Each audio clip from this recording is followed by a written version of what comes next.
بسم اللہ الرحمن الرحیم۔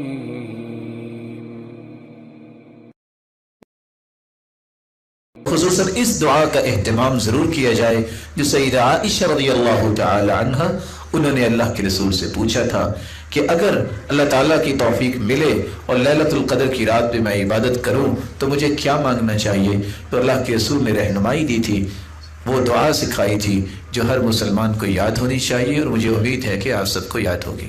اللہم انک عفو تحب العفو فاعف عنی، اے اللہ تو معاف کرنے والا ہے، تو معافی کو پسند کرتا ہے، تو مجھے بھی معاف فرما دے۔ اس حدیث کے اندر بہت سے راز ہیں۔ سیدہ عائشہ رضی اللہ تعالی عنہ کی انتہا درجے کی حرص دیکھیے کہ وہ ہر وقت وہ بات پوچھتی جس سے امت کو نفع مل جائے۔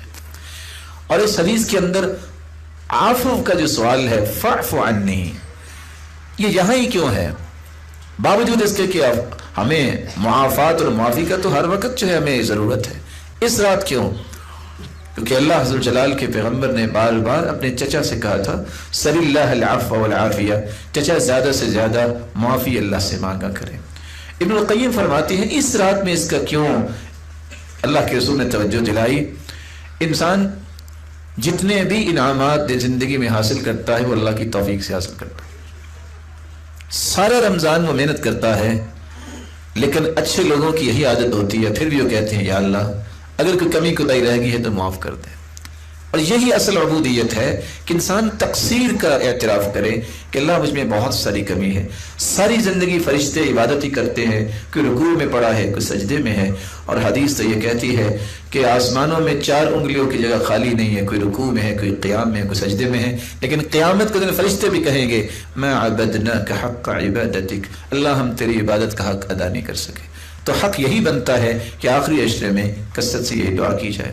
اس میں ایک ادب بھی سکھایا گیا ہے، جب تک کسی دعا میں اللہ کی تعریف نہ کی جائے، درود نہ پڑھا جائے، تو یہ دعا قبول نہیں ہوتی۔ درود نہ پڑھا جائے آسمان تک دعا پہنچتی نہیں ہے۔ تو اس میں دیکھیے پہلے اللہ کی تعریف ہے، اللہم انک عفو تحب العفو فاعف عنی، تو اس لیے اللہ کے رسول صلی اللہ علیہ وآلہ وسلم نے یہ سکھائی۔ اس میں تعریف بھی ہے اور اللہ کے ساتھ حسن ظن بھی ہے، اللہ تو معاف کرنے والا ہے، حسن ظن پیدا ہو رہا ہے، اس لیے تو مجھے بھی معاف کر دے۔ اور انسان کی تو ہر وقت ضرورت ہوتی ہے کہ اللہ تعالیٰ اسے معاف کر دے۔